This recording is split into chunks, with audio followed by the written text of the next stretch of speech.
안녕하세요. 하봉수입니다. 지난번 손익계산서에 대해서 몇 가지 투자자들에 있어서 알아두면 좋은 항목들에 대해서 말씀을 드렸는데요. 오늘은 이제 대차대조표, 자본상태표라고도 하는데요. 그 대차대조표에서 투자자들이 알아두면 좋은 항목들에 대해서 몇 가지 알아보는 시간을 갖도록 하겠습니다. 대차대조표는 쉽게 말해서 그 기업의 재산 목록 또는 대출 목록이라고 할 수 있는데요. 그 기업이 어떤 재산을 갖고 있는지 또 어떤 빚을 갖고 있는지 이런 것들을 쭉 보여주는 표라고 할 수 있습니다. 대차대조표에는 이렇게 유동자산 그리고 비유동자산 그리고 이 둘의 합인 자산총계 그리고 유동부채 비유동부채 그리고 역시 이 둘의 합인 부채총계 그리고 이 자산총계에서 부채총계를 뺀 자본총계 자기자본이라고도 하는데요. 이렇게 구성이 되어 있는데요. 먼저 유동자산에 대해서 살펴보면 유동자산은 말 그대로 빨리 현금화할 수 있는 돈을 말합니다. 그러니까 내가 유동적이라는 얘기죠. 쉽게 현금화할 수 있어서 바로바로 쓸 수 있는 그런 자산을 유동자산이라고 하는데요. 보통 당좌자산과 재고자산 그리고 몇 가지 추가 항목들이 있는데요. 이 두 가지를 좀 주의 있게 보시면 좋을 것 같습니다. 당좌자산은 우리가 은행 계좌 뭐 이렇게 표현하잖아요. 그런 것처럼 실제 현금과 비슷한 그런 자산을 말하고요. 재고자산은 우리가 갖고 있는 물건을 팔 재고자산을 말하는 거죠. 이 당좌자산은 뭐 현금이나 주식 뭐 이런 바로바로 현금화할 수 있는 그런 자산들이 있고요. 그리고 또 매출채권이 있습니다. 이 매출채권은 쉽게 말하면 우리가 물건을 팔고 아직 받지 못한 돈을 말합니다. 보통 우리가 마트나 편의점에 가면 물건 사고 바로바로 돈을 지불하잖아요. 그렇지만 기업에 있어서는 물건을 주고 한두 달 있다가 돈을 받기도 하고 또 한참 뒤에 돈을 받기도 하거든요. 그래서 아직 물건을 납품했는데 아직 받지 못한 돈, 이걸 매출채권이라고 하는데요. 이 매출채권은 매출과 이제 비교해서 보시는 것이 중요합니다. 가장 좋은 모습은 매출이 늘어나면서 매출채권도 늘어나는 거죠. 우리가 물건을 2배 많이 팔면 받을 돈도 2배 늘어나는 것처럼 매출이 늘어나면서 매출채권이 늘어나는 게 가장 이상적인 모습일 겁니다.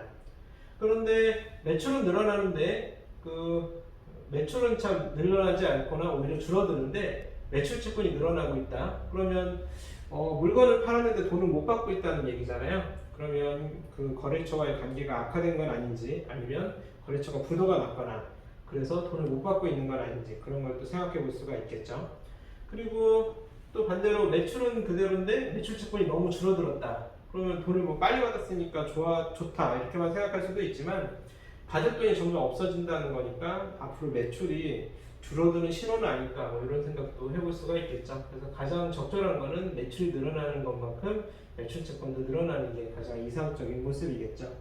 그리고 재고자산은 역시 재고자산도 매출과 손익계산서의 매출과 비교해서 보는 게 중요한데요. 역시나 매출이 늘어나면서 재고자산도 늘어나는 게 가장 이상적인 모습이겠죠. 역시 물건이 뭐 2배 팔리면 재고도 2배 늘어날 테니까요. 그런데 또 반대로 그 매출은 그대로인데 재고자산이 막 늘어나고 있다. 그러면 그만큼 물건이 쌓이고 있고 안 팔리고 있다는 얘기일 수 있으니까 기업 경영상 안 좋은 신호일 수도 있겠죠. 그리고 반대로 이제 매출은 그대로인데 재고자산이 너무 줄어든다.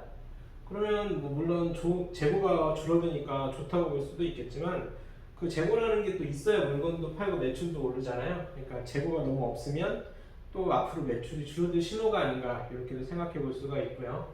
또 반대로 그 생산 공장에 문제가 생긴 건 아닌지 또 원료를 구하기 어려워서 물건을 못 만드는 건 아닌지 재고가 너무 줄어도 꼭 좋은 것만은 아니기 때문에 이 매출과 비교해서 이 재고자산을 같이 보는 게 중요하겠죠. 그리고 비유동자산은 말 그대로 빨리 현금화할 수 없는 자산을 말합니다. 그러니까 그리고 또 빨리 현금화해서는 안 되는 자산일 수도 있겠죠. 기업을 운영하는 데 있어서 계속 들고 가야 되는 자산일 수 있기 때문에 뭐 토지나 건물 뭐 이런 여러 가지 쉽게 현금화해서는 안 되는 자산이거나 쉽게 현금화하기 어려운 자산 이걸 비유동자산이라고 하고요. 이 둘의 합이 총 그 회사라는 자산의 총계인 거고요. 유동부채는 쉽게 말해서 빨리 갚아야 되는 부채라고 보시면 됩니다. 보통 이거 기준을 1년으로 보는데요. 그만큼 빨리 돈을 갚아야 되는 그런 부채를 유동부채라고 보고요.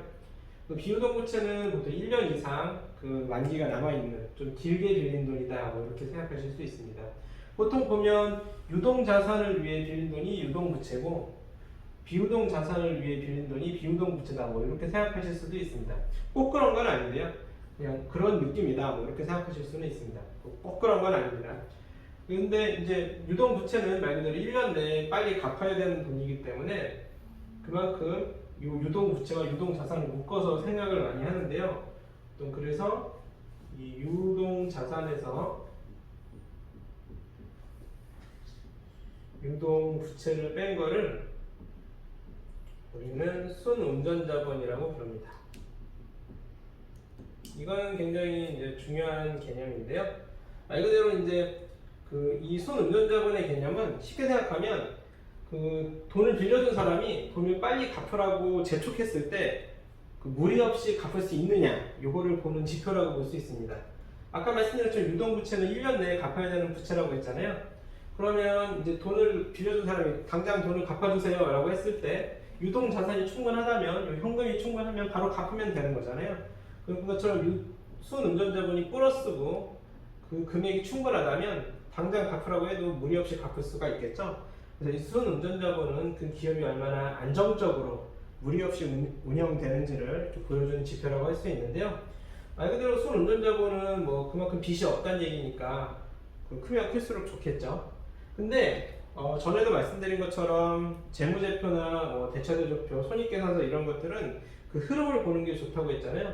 순운전자본도 기업이 커지면서 점차 커지는 게 좋은 모습이고요. 이게 또 갑자기 커졌다. 그러면 왜 갑자기 커졌을까? 빚을 갚아서 순운전자본이 커진 걸 수도 있고 또 반대로 유동자산이 늘어나서 커진 걸 수도 있겠죠. 근데 현금이 막 늘어나서 순운전자본이 커진 거면 좋겠지만 재고자산이 커져서 유동자산이 커져가지고 순운전자본이 늘어났다면 이게 마냥 좋은 건 아니겠죠. 그러니까 순운전자본이 늘어나면 늘어난 이유가 또 뭔지, 또 줄어들었으면 줄어드는 이유가 뭔지 그 흐름을 또 파악하는 게 중요할 것 같습니다. 그래서 순운전자본은 여유 있게 플러스인 게 좋지만 그게 갑자기 늘어나는 건 주의할 필요가 있다. 이렇게 생각해 볼 수가 있고요. 비유동 부채는 말 그대로 장기간 빌린 돈이다. 좀 단기간 내에 꼭 갚아야 되는 건 아니지만 길게 빌린 돈이다라고 볼 수 있는데 비유동 부채는 우리가 순이익이랑 비교를 해서 많이 따져보는 게 좋습니다. 왜냐하면 장기간 빌린 돈이라 하더라도 이 순이익 대비 몇 배냐 이게 중요하거든요. 한 2, 3년 돈 벌면 갚을 수 있는 빚이냐, 한 5년 내에 벌면 갚을 수 있는 빚이냐, 그 정도면 그래도 괜찮겠지만 한 2, 30년 동안 벌어야 갚을 수 있는 빚이다. 그러면 빚이 또 너무 많은 게 아닌가 이렇게 생각해 볼 수가 있잖아요. 그러니까 이제 비유동 부채는 순이익과 비교해서 몇 배가 되는지를 보는 게 중요하다고 할 수 있습니다. 그리고 이제 이 자산 총계에서 부채 총계를 뺀 금액이 바로 자본 총계, 자기 자본이라는 개념인데요. 이 자기 자본은 사실 굉장히 중요한 개념입니다. 기업이 돈을 벌고 순이익을 늘려서 이 자기 자본을 늘리는 게 어떻게 보면 기업의 목적이거든요. 그리고 이 자기 자본은 쉽게 말하면 우리가 흔히 말하는 재산과 같은 개념입니다. 니네 집 재산이 얼마야? 이렇게 물어보면 한 집까지 해서 5억 재산이 있는데 빚은 3억이고 따지면 2억이 재산이야 이렇게까지 얘기하는 사람은 없잖아요. 그냥 재산은 2억이야 이렇게 말하듯이 이 전체 자산에서 빚을 뺀 자기 자본이 기업에 쓴 재산이기 때문에 이걸 어떻게 얼마나 늘려나가느냐 이게 기업의 경쟁력이겠죠. 그래서 이 자기 자본에 대해서는 추후 또 말씀드릴 사항이 있을 것 같고요. 일단 재무제표에 대해서는 이렇게 간략적으로 말씀을 드렸는데요. 혹시라도 빠진 내용이 있는지 잠시만 살펴보고 다시 또 말씀을 드리겠습니다. 네, 아까 순운전자본에 대해서 말씀을 드렸는데요. 이 순운전자본에서 한 가지 놓친 부분이 있어서 추가적으로 말씀을 좀 드리겠습니다. 아까 순운전자본은 유동자산에서 유동부채를 뺀 금액이라고 말씀드렸는데요. 이 순운전자본이 플러스인 게 좋다 이렇게 말씀을 드렸잖아요. 그런데 어떤 회사는 순운전자본이 마이너스인 회사가 있습니다. 근데 그러면은 유동자산보다 유동부채가 더 많은 거네. 그러면 갑자기 돈 갚으라고 하면 돈 못 갚는 거 아니에요? 그럼 회사가 부도나는 거 아닌가요? 이렇게 생각하실 수도 있잖아요. 그런데 아까 전에도 말씀드렸지만 손익계산서나 대차대조표 다 마찬가지로 단순한 올해 것, 최근 것만 보는 게 중요한 게 아니고요. 흐름을 보는 게 중요합니다. 그래서 이게 계속 마이너스인 회사가 있습니다. 뭐 한 10년째 계속 순운전자분은 마이너스를 기록하는데 회사는 계속 잘 운영이 돼요. 그런 회사는 실질적으로 유동부채가 아닌 비유동부채 같은 유동부채일 수도 있습니다. 말이 어려운데요. 우리가 쉽게 말해서 은행에서 마이너스 통장을 만들거나 신용대출을 받았을 때 1년 만기에 마이너스 통장을 만들 수 있잖아요. 1년 만기에 마이너스 통장을 만들었지만 매년 갱신할 수가 있죠. 그러면 실질적으로 그거는 1년 내에 갚아야 될 돈이지만 계속 연장이 되면 계속 갚는 걸 미루게 되고 이자만 내게 되는 거잖아요.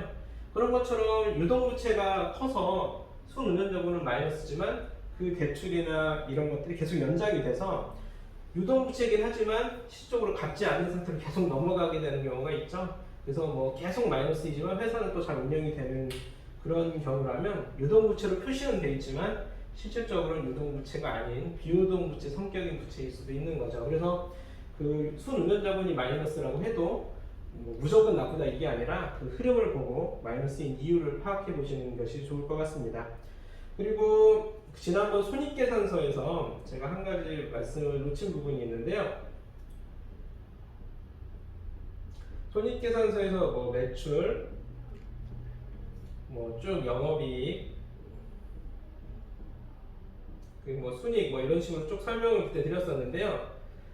가령 뭐 매출과 영업이익, 순익이 다 같이 증가하는 회사가 좋고 또 뭐 다 같이 감소하면 회사가 어려워지는 게 아닌가 뭐 이런 말씀을 드렸었는데요. 매출과 영업이익은 그대로인데 순익만 어느 해 갑자기 높아지거나 순익만 또 갑자기 내려가는 경우가 있을 수 있습니다. 그걸 보통 일회성 이익, 뭐 일회성 손실 이렇게 말하기도 하는데요. 어떤 회사가 갑자기 땅을 팔았다든가 건물을 팔았다든가 하면 순익이 갑자기 높아질 수 있겠죠. 그러면 그 한 번 순익이 갑자기 높아졌다고 해서 크게 좋아할 것도 아닐 거고요. 반대로 뭐 그동안 밀렸던 세금을 냈다든지 여러 가지 일회성 비용이 갑자기 나가서 순익만 갑자기 내려가는 경우도 있을 수 있습니다. 근데 그게 이번 한 번으로 그친다면 무조건 실망할 만한 할 건 아닐 수 있겠죠. 그래서 전에도 말씀드렸듯이 손익계산서도 그 흐름을 파악하는 게 중요하다는 거 말씀드리고요. 이 손익계산서에 대한 자세한 내용 이 앞 영상이 있으니까요. 안 보신 분들은 꼭 다시 한번 봐주시길 바라고요. 이렇게 해서 오늘은 그 대차대조표에 대해서 설명을 드렸는데요. 그 보통 우리가 흔히 재무제표라고 하면 그 대차대조표, 손익계산서, 현금흐름표 이 세 가지를 말합니다. 근데 보통 현금흐름표는 쉽게 말하면 그 우리가 번 돈이 실제 현금으로 얼마나 들어왔는지 뭐 이런 걸 표현해주는 표인데요. 내용이 굉장히 어렵습니다.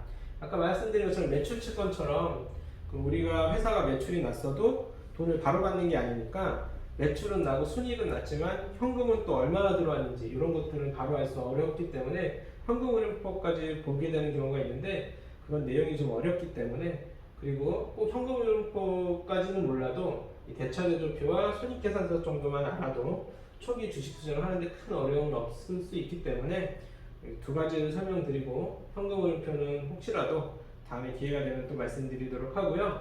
다음 시간에는 실질적으로 중요한 투자 지표인 TER, TBR, ROE 같은 몇 가지 지표에 대해서 알아보는 시간을 가지려고 합니다. 시간이 그 내용이 그렇게 길지 않으면 세 가지 한꺼번에 한 영상에 담아보고요. 그렇지 않으면 세 개의 영상으로 나눠서 한번 만들어 보도록 하겠습니다. 앞으로도 많이 신청해 주시고요. 응원의 댓글, 또 궁금증 댓글, 조언의 댓글 많이들 달아주시고요. 그리고 내 영상이 마음에 드셨다면 구독, 좋아요, 알림 설정 부탁드립니다. 감사합니다.